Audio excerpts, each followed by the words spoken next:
ٹھیک ہے نا. تو حدیث پاک دے وچوں جو بیان کیتے اس دے سمیت آیات قرآنی دے وچوں اس وظیفے دے جڑے فائدے دسے نے ٹوٹل 10 فائدے. یہ وظیفہ آپ حضرات یاد کر لو، اپنے گھر بھی بیوی بچوں اور احباب کو بھی پڑھاؤ سکھاؤ. ایسی چیزاں بہت مشکل علماء بیان کرتے ہیں کیونکہ یہ ترتیب نہیں آتی، لیکن میں بے ترتیب یہ چیزیں بھی تلاش کر کے آپ حضرات کی ڈولیاں اندر ڈال رہا ہوں، تسی سنبھال کے آگے تک بھی پہنچایا کرو. آئیے احادیث نبویہ دے وچوں میں پہلے وظیفہ ذکر کر دیا، پھر آپ حضرات کو ترتیب وار اس دے فوائد تقریباً 7-8 فوائد جو احادیث نبویہ کو پیش کیے جان گے.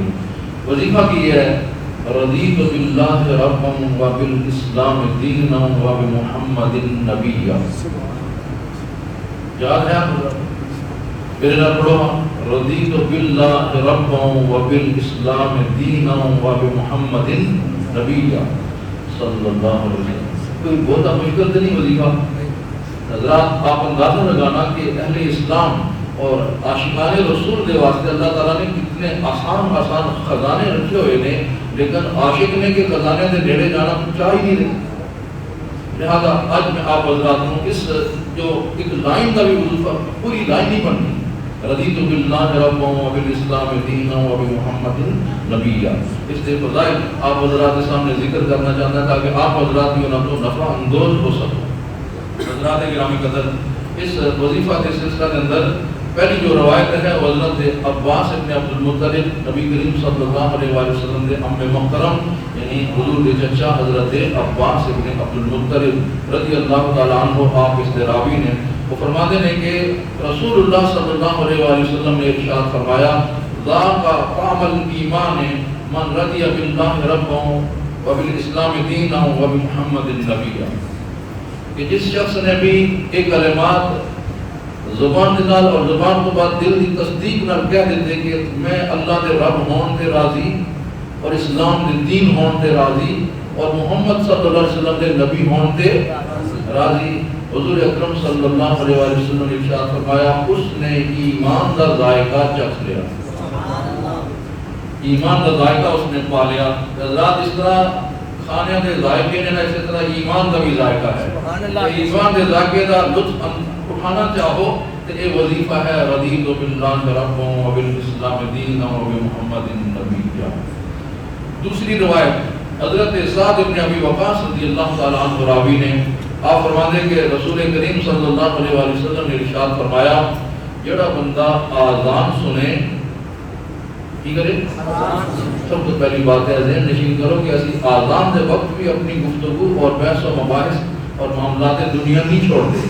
کم از کم جس وقت رب کا نام بلند ہوتا ہے تو 2-3 منٹ واسطے خاموش ہو جایا کرو. اگر کوئی بات کر رہے ہے اس کو بھی کہو کہ بھائی آذان ہو رہی ہے، آپ حضرات ثواب مل جائے گا. جو روایت پیش کر رہے ہیں نبی کریم صلی اللہ علیہ وسلم نے ارشاد فرمایا جس نے آذان سنی اور آذان سننے کے بعد اس نے کیا اشہد ان لا الہ الا اللہ وحدہ لا شریک لہ واشہد ان محمدا عبدہ ورسولہ، یہ جملہ نا اتنا پڑھا. اس کے بعد فرمایا اس بندے نے پڑھا رضیت باللہ ربا وبالاسلام دینا وبمحمد نبیا.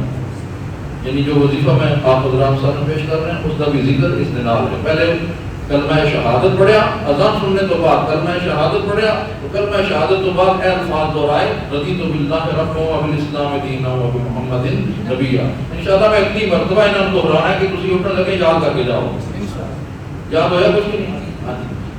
فائدہ کی ہوئے گا یا رسول اللہ؟ فائدہ کی ہوئے گا؟ آقا کریم علیہ السلام نے ارشاد فرمایا غفر لہ ذنبہ. اتنا وظیفہ پڑھنے نال اذان سننے کے بعد اتنا وظیفہ پڑھنے نال وہ سارے گناہ معاف ہو جائیں، گناہوں کی بخشش ہو جائے گی. حضرات اسی گناہ کرتے ہیں کہ نہیں کرتے؟ اتنی بڑی بات اللہ نے نبی علیہ السلام نے عطا کر دی تھی کہ گناہ تو کرتے ہو، گناہ کرنے کے بعد اگر ایسے مواقع کے اوپر ایسے کلمات یہ بات پڑھتے چلے جاؤ گے تو گناہ مٹتے چلے جائیں گے. حضرات کتنے فائدے ہو گئے؟ گنتی تسی کا یاد ہے نا، گنتی آتی ہے نا، کرتے جانا ہے. دو ہو گئے اور میں نہیں گنتی کرنی. اس کے بعد اگلی روایت ہے صحابی رسول رضی اللہ تعالیٰ عنہ فرماتے ہیں کہ رسول اللہ صلی اللہ علیہ وسلم نے ارشاد فرمایا من خاف من امیر ظلم، جڑا بندہ کسی بادشاہ، کسی لیڈر، کسی جناب چودھری یا کسی بھی آفیسر دے ہاں جائے اور ڈر ہوگے کہ میرے نال ظلم کرے گا، یہ میرے نال ظلم کرے گا، حضور پھر کی کرنا چاہیے؟ ہوندہ دنیا کا معاملہ کی نہیں حضرات، حضور اکرم صلی اللہ علیہ وسلم نے فرمایا جس کو کسی امیر یعنی بادشاہ، گورنر یا وزیر مشیر یا کسی بھی شخص کا خوف ہوئے کہ میرے نال ظلم کرے گا، اور وہ اس بادشاہ کے سامنے یا اس کے آفس کے اندر یا اس کی موجودگی کے اندر قالا کہ پڑھ لوے رضیت باللہ رب و بالاسلام دین و بمحمد النبی، اور اس روایت اندر ایک اضافہ ہے وبالقرآن حکم و امام، اس روایت اندر اضافہ ہے الفاظ وبالقرآن حکم و امام، یہ وظیفہ پڑھ لوے نبی کریم علیہ السلام ارشاد فرمایا انجا اللہ منہ، اللہ تعالیٰ کو دے ظلم تو اس نو نجات عطا کر دے گا، اس شخص کی زیادتی تو اس نو نجات عطا کر دے گا۔ اگلی روایت ہے کہ رسول کریم صلی اللہ علیہ وسلم نے جو قبر کے اندر بندہ اترتا ہے نا، اس کے بارے میں ارشاد فرمایا کہ جس وقت بندہ قبر اترتا ہے تو اس کی قبر کے اندر فرشتے آتے ہیں، آن کے وہ دے سوال کرتے ہیں من ربو کا، تیرا رب کون ہے؟ کیونکہ وظیفہ کے اندر کیڑی کیڑی شے دا ذکر ہے، رب، اسلام اور نبی صلی اللہ علیہ وسلم۔ آگے پوچھتے ہیں تیرا رب کون ہے؟ وہ جواب دینا میرا رب ربی اللہ، میرا رب اللہ ہے۔ پھر پوچھا جاتا ہے دین کیڑا ہے؟ وہ کہتا ہے دین الاسلام۔ اور پھر نبی کریم صلی اللہ علیہ وسلم کے بارے میں پوچھا جاتا ہے، عرض کرتا ہے کہ میرے آقا کریم صلی اللہ علیہ وسلم، میرے نبی محترم و محتشم صلی اللہ علیہ وسلم نے حضرات اس کو پھر بتا دیتا جاتا ہے اے ربی اللہ کا نعرہ لگانے والے، دین الاسلام کا نعرہ لگانے والے، نبی محمد کہنے والے، جا تیری قبر جنت بار بن گئی، سبحان اللہ۔ اگلی روایت حضرات گرامی قدر، ایک ایسا موقع آیا کہ رحمت للعالمین رسول صلی اللہ علیہ وسلم کے چہرے کے اوپر ناراضگی اور غضب کی کیفیت پیدا ہو گئی، حضور ناراض ہو گئے، ایک موقع آیا ناراض ہو گئے، اور اس کی وجہ کی بنی کہ اللہ نے اپنے پیارے نبی صلی اللہ علیہ وسلم، جس کو بھی رب نے نبی بنا کے بھیجا اس کو رب نے علم نال نواز کے بھیجا۔ تو حضور اکرم صلی اللہ علیہ وسلم نے نا ارشاد فرمایا کہ میں ہر جو میرے تے ایمان لانے والا اس کو جاننا وا، اور ہر جو میرے نال کفر کرنے والا، انکار کرنے والا اس کو بھی میں جاننا وا، اور آج صرف مدینہ طیبہ کے لوگوں نے نہیں، قیامت تک آنے والے جتنے انسان نے، جتنے میرے تے ایمان لے آؤں گے میں انہوں نے بھی جاننا وا، جتنے میرا انکار کرنے انہوں نے میں بولیے تسی تے نہ پریشان ہو کے بولو، تسی تے یقین رکھتے ہو نا کہ حضور جانتے ہیں، سبحان اللہ، بولیے حضور جانتے ہیں۔ پریشان ہو ہون جڑے کہتے ہیں کہ نبی نہیں جانتا، نعوذ باللہ من ذالک۔ حضرات حضور نے یہ ارشاد فرمایا نا کہ میں جاننا ہوں، میں جاننا ہوں، جڑے آ چکے جو آنے والے قیامت تک آنے والے سب اپنے امتیوں میں جاننا ہوں، سب اپنے منکران کو میں جاننا ہوں۔ اس وقت جو منافق سن حضرات، اگر اس وقت 2 نمبر کی ایمان ہو سکتا ہے، 2 نمبر اسلام ہو سکتا ہے، تو اج سے بہت دور آ گیا نا معاملہ۔ لہٰذا اج کے دور کے اندر بھی سانوں اے بات مد نظر رکھنی چاہیے ہے کہ ہر سکالر آگے جڑا بول رہے ہیں وہ پیچھے آمنا و صدقنا نہیں کہنا، غور کرنا ہے کہ سلف صالحین اور صحابہ تک کے عقائد کیڑے ہیں، سمجھ آ رہی بات ہے نہیں؟ لہٰذا آج جو فتنے اٹھ رہے ہیں اور لوگ داڑھی اور پگڑی اور لباس اسلام کا پہن کے آگے لوگوں کو دین نیا نیا سکھا رہے ہیں، آپ حضرات کو چاہیے کہ اس طرح انہوں نے پیچھے نہیں چلنا، دیکھنا ہوئے گا، اپنے علماء کو پوچھنا ہوئے گا۔ بہرحال نبی پاک صلی اللہ علیہ وسلم، اللہ نے نبی نے اور اللہ نے اپنے نبی کو علم نال نواز رکھا ہے، اور حضور اپنے ہر امتی نو جانتے ہیں، حضور اپنے ہر امتی نو، تسی جتنے ہو سانو اساں سب نو حضور جانتے ہیں، حضور جانتے ہیں۔ آپ نے ارشاد فرمایا نا کہ جو اس وقت منافق سن 2 نمبر مسلمان، انہوں نے جا کے ٹھٹھا مذاق کیتا سائڈ کے ہو کے کہ دیکھو محمد صلی اللہ علیہ وسلم قیامت تک پیدا ہونے والے دے جاننے دی خبر دے رہے ہیں کہ میں انہوں نے جاننا وا، اسی اتنے بیٹھے ہوئے ہیں 2 نمبری کر رہے ہیں، ساڈا پتہ ہی نہیں، ساڈا پتہ ہی نہیں ہے۔ حضرات 2 روایتیں مختلف نے، ایک اندر حضور علیہ السلام نے منبر سے تشریف فرما ہو کہ انہوں نے نام لے کے، انہوں نے باپ کے نام لے کے فرمایا فلانا فلانے کا بیٹا منافق ہے میری مسجد میں نکل جائے، فلاں فلاں کا بیٹا منافق ہے میری مسجد میں۔ آپ نے یہ بھی اللہ کے حکم کے مطابق، اللہ نے حکم، اے پیارے حبیب آپ تے رحمت و پردہ ڈالتے جا رہے ہو، لیکن یہ ہم بیادبی تے اتر آئے، گستاخی تے اتر آئے، لہذا برداشت نہیں کیتا جائے گا، آپ انہاں دا اظہار فرماؤ۔ حکم ربانی کا آپ نے اظہار فرمایا، اور جو روایت آپ حضرات پیش کرنے ہیں اس کے اندر نبی کریم صلی اللہ علیہ وسلم ایسے لوگوں کی گفتگو سننے کے بعد، بخاری کی روایت ہے، بھائی بخاری کی روایت ہے 93 نمبر حدیث، حضور منبر پہ تشریف فرما ہوئے اور آقا کریم علیہ السلام نے ارشاد فرمایا لوگ میرے علم کے بارے گلاں کر رہے ہیں، سلونی اما شئتم، میرے علم کے بارے بات کرتے ہو، فرمایا اے میں منبر پہ بیٹھا ہوں جو چاہو پوچھو۔ سبحان اللہ، بھئی یہ جملہ کوئی معمولی جملہ نہیں ہے، جو چاہو پوچھو حضرات، چاہو پوچھنے کے اندر بہت ساری چیز کائنات دی، ارضی اور سماوی تمام مخلوقات کی چیزیں آ سکتی ہیں، کوئی کچھ بھی پوچھ سکتا ہے، کچھ بھی۔ حضور باپ علیہ السلام سلونی اما شئتم، میرے پر پوچھو، جو بھی پوچھو گے میں بتاؤں گا۔ سبحان اللہ۔ اور اے نہیں فرمایا کہ میں پہلے حجرہ کے اندر جا کے مشورہ کر کے رب نے آواں، فرمایا نہیں، اس سے مقام دے اوپر، بخاری کے الفاظ میں، اس سے مقام دے پر بیٹھ کے جو پوچھو گے میں بتاؤں گا۔ حضور نے ارشاد فرمایا، اور حضرات ایک صحابی سے حضرت عبداللہ بن حذیفہ رضی اللہ تعالیٰ عنہ، انہاں دے بارے جدوں کسی نال کوئی وادی گھاٹی ہوندی سی تے انہاں نوں تانا دیندے سن، تو اپنے پیو دا ہے ہی نہیں، تو حذیفہ دا ہے ہی نہیں۔ حضرات کیونکہ معاملہ تے کسی اور نے گرم کیتا سی، لیکن جناب عبداللہ دا معاملہ سنور گیا، کھڑے ہوئے عرض کی تھی حضور من ابی، حضور منوں بھی بتا دو میرا باپ کون ہے۔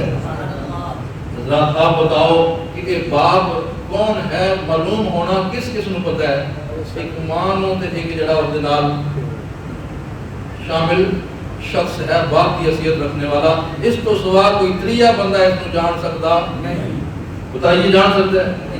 ماں نو ہی پتہ ہے کہ یہ جو بچہ پیدا ہوا ہے اس دا نطفہ ڈالنے والا کون ہے اور اس دا باپ بننے والا کون ہے، اس تو سوا کسی نو پتہ۔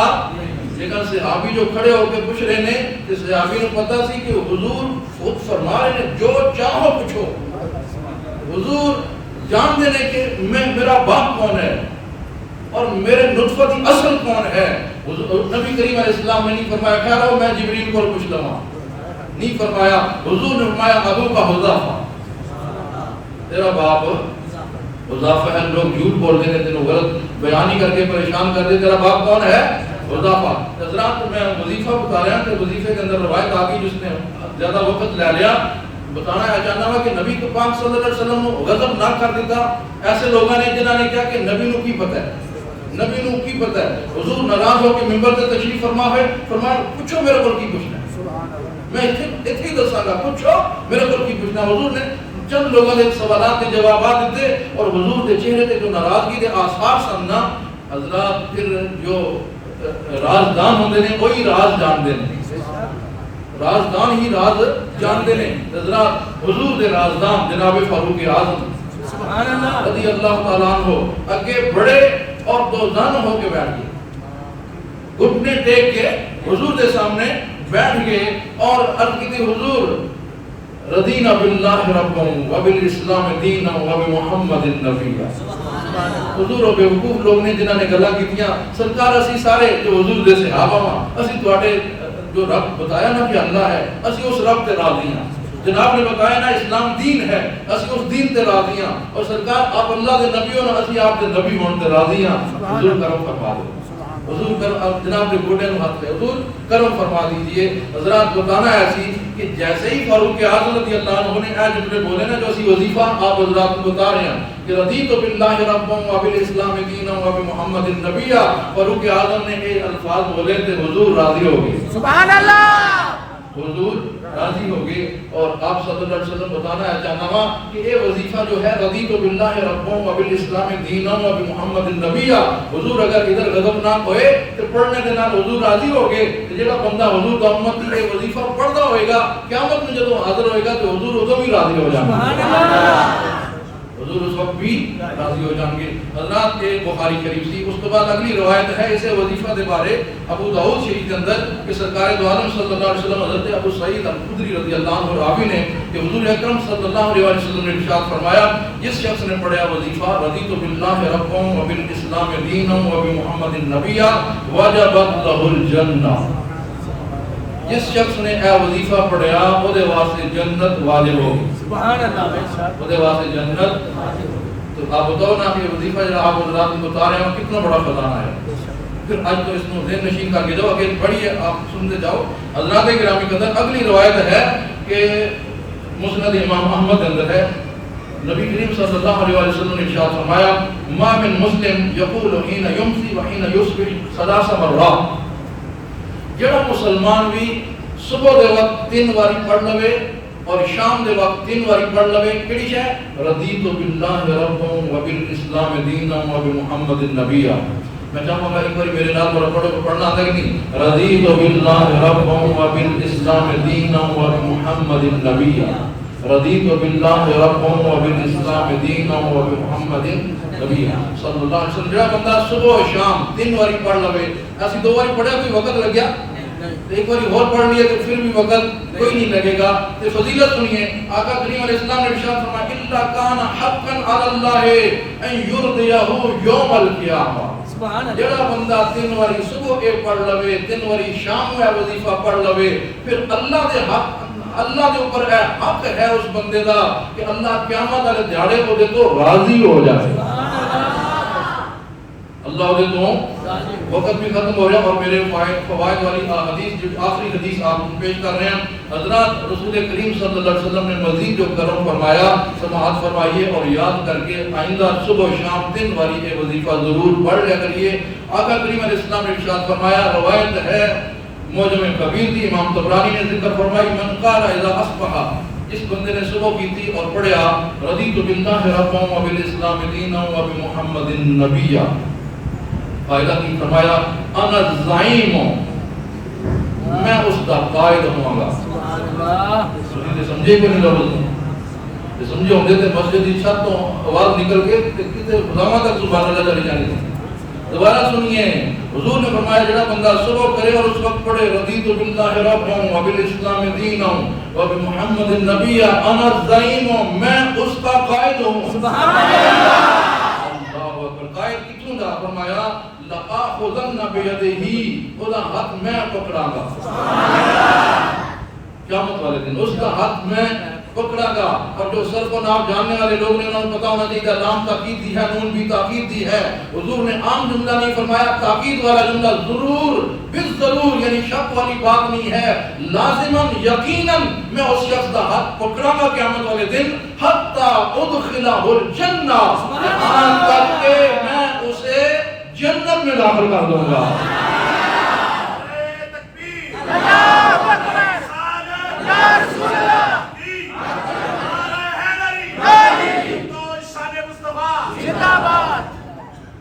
دسو کہ فائدے کتنے دسے والا میں کیا تھی کہ ریاضی کا مسئلہ تو اٹھے تھے گنتی کرنی ہے کہ اس دے فائدے کتنے آئے کوئی نہیں گنے گا. یہ سنی ماشاءاللہ 11ویں شریف کا رنگت کافی ہے سنی واسطے. تو حدیث پاک دے وچوں جو بیان کیتے اس دے سمیت آیات قرآنی دے وچوں اس وظیفے دے جڑے فائدے دسے نے ٹوٹل 10 فائدے ہیں. کتنے فائدے ہیں 10 فائدے اور چھوٹے چھوٹے فائدے بڑے بڑے فائدے. اللہ راضی ہو جائے قیامت والے دن اللہ کی رضا نصیب ہو جائے رسول اللہ راضی ہو جان رسول اللہ ہاتھ پکڑ کے جنت میں لے جائے کوئی معمولی. اور وظیفہ کیا رضیت باللہ ربا و بالاسلام دینا و بمحمد نبی صلی اللہ علیہ وسلم. یہ وظیفہ آپ حضرات یاد کر لو اپنے گھر بھی بیوی بچوں اور احباب کو بھی پڑھاؤ سکھاؤ. ایسی چیزاں بہت مشکل علماء بیان کرتے ہیں کیونکہ یہ ترتیب اتنی آتی ہے لیکن میں بے ترتیب یہ چیزیں بھی تلاش کر کے آپ حضرات کی ڈولیاں کے اندر ڈال لوں تھی سنبھال کے اگے تک بھی پہنچایا کرو. اے وظیفہ آج تک تسا نہیں سنیا نا تو پھر آج سنیا تو یاد بھی کر لو اور اگے تک پہنچانے کی کوشش کرو. اللہ تعالیٰ عمل کی توفیق عطا فرمائے.